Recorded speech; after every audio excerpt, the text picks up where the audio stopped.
¿Qué aprenderemos el día de hoy?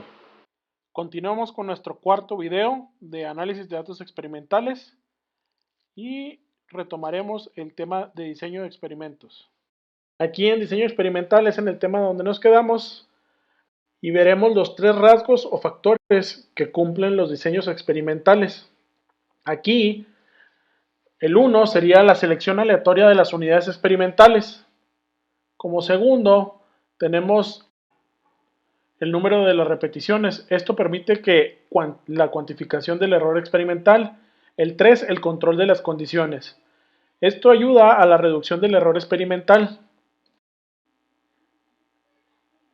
Cabe mencionar que se puede reducir el nivel del error experimental aparte del control local de las condiciones o variables por medio del aumento del tamaño de la muestra, como anteriormente también ya se había comentado, y también por el apoyo del modelo de análisis de covarianza. Con este también se reduce el error comentado. Ahora aquí vemos cómo elegir un diseño de investigación para mi investigación. En sí, se envuelve básicamente en la identificación del problema establecido en el tiempo y el espacio, la población que se quiere analizar, delimitada por el alcance y las variables que vamos a investigar o estar midiendo, y el enfoque como se le quiera dar en cuestiones basado en el paradigma que se quiere generar con ese enfoque, o sea, la metodología en sí, y el diseño que se pueda adaptar o adaptar a la condición que queremos. Y luego aquí tenemos a los diseños experimentales cuantitativos y vemos que tenemos los diseños experimentales, los diseños no experimentales y otros diseños, en los cuales dentro de los experimentales hallamos los preexperimentales, los cuasi experimentales y los experimentales, que de cierta manera esto es en lo que se enfoca la clase. Posteriormente vemos los transaccionales, que tienen que ver con la cuestión del tiempo, y longitudinales. O sea, transaccionales de cierta forma es de que es en un punto, o sea, son exploratorios y es saber cómo se encuentra o qué relación causal tenemos en un punto determinado. Y longitudinales es que tiene dos muestreos en un solo tiempo. La tendencia de evolución en sí. Y por último tenemos otros diseños que es la mezcla de varios de los anteriores. También tenemos los diseños cualitativos. En los diseños cualitativos tenemos la clasificación relacionada con diseños de teoría fundamentada, diseños etnográficos, diseños narrativos y diseños de investigación. Estos, como son cualitativos, pues como su nombre lo dice, ¿verdad? Establecen un diseño sistemático, un diseño emergente, y lo que vienen siendo los etnológicos son realistas, de estudios de caso, microetnográficos, críticos y clásicos. Así también los narrativos son de tópicos y bibliográficos, y los diseños de investigación-acción son preactivos y participativos.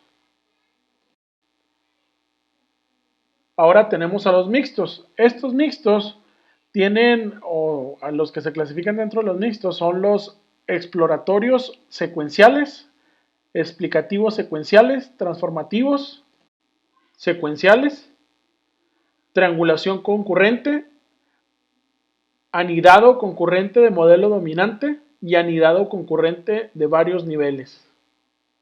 Estos tienen un corte más social, tal y como los cualitativos. Entonces, como conclusión, podemos decir que elegir un diseño de acuerdo al enfoque y paradigma con los que trabajará teniendo en cuenta nuestro alcance de variables, los indicadores y datos necesarios para recolectar nos permitirá diseñar un proceso adecuado para resolver nuestra problemática de manera más eficiente.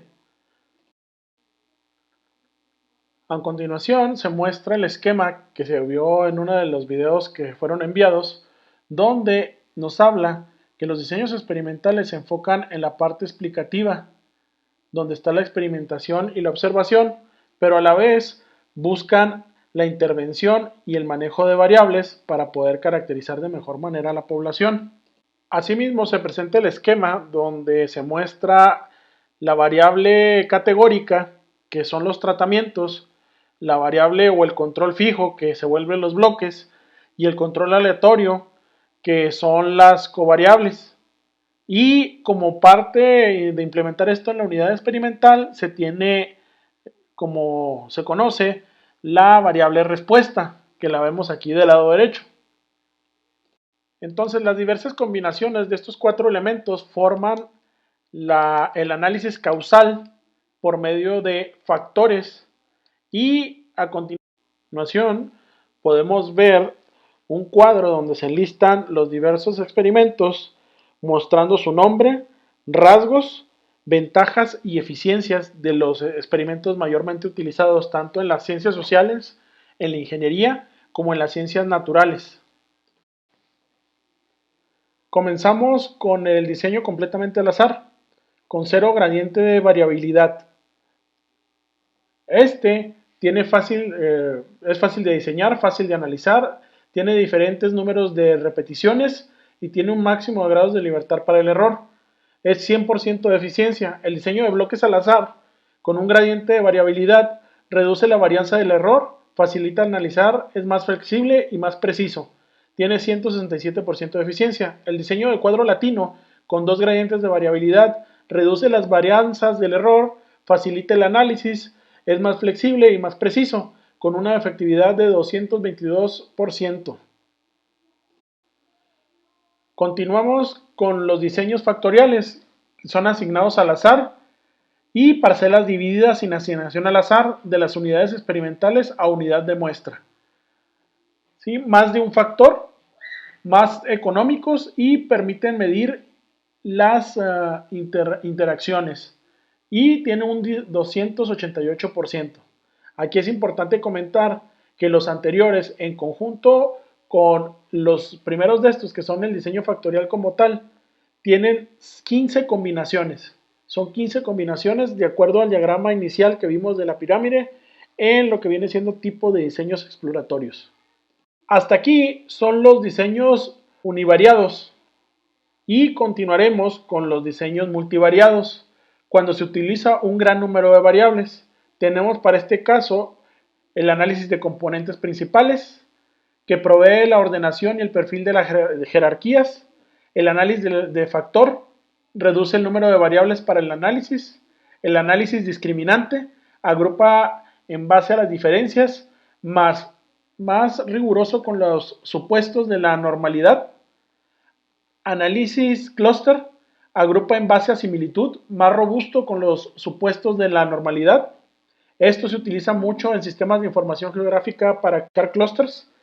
Posteriormente viene lo que viene siendo los LSRR, los Linear Structure Relationships, y como los LSRR, pero más amigables, y los LP Graph, LP Smart. Estos son series de tiempo. Estos nos ayuda a predecir comportamientos de fenómenos naturales con tiempo de recurrencia. Esto busca linealizar las interacciones entre las variables y intercambia las variables independientes a las dependientes y viceversa para ver qué variable tiene más peso para poder dar una predicción. Y posteriormente vienen las correlaciones canónicas. Estas se hacen para saber qué variable tiene mayor peso, ¿sí? En sí busca las interacciones entre gran número de variables para ordenar, por ejemplo, por Pareto, cuáles serían las variables que hay que analizar para no analizar todas las variables en su conjunto, porque sería muy costoso.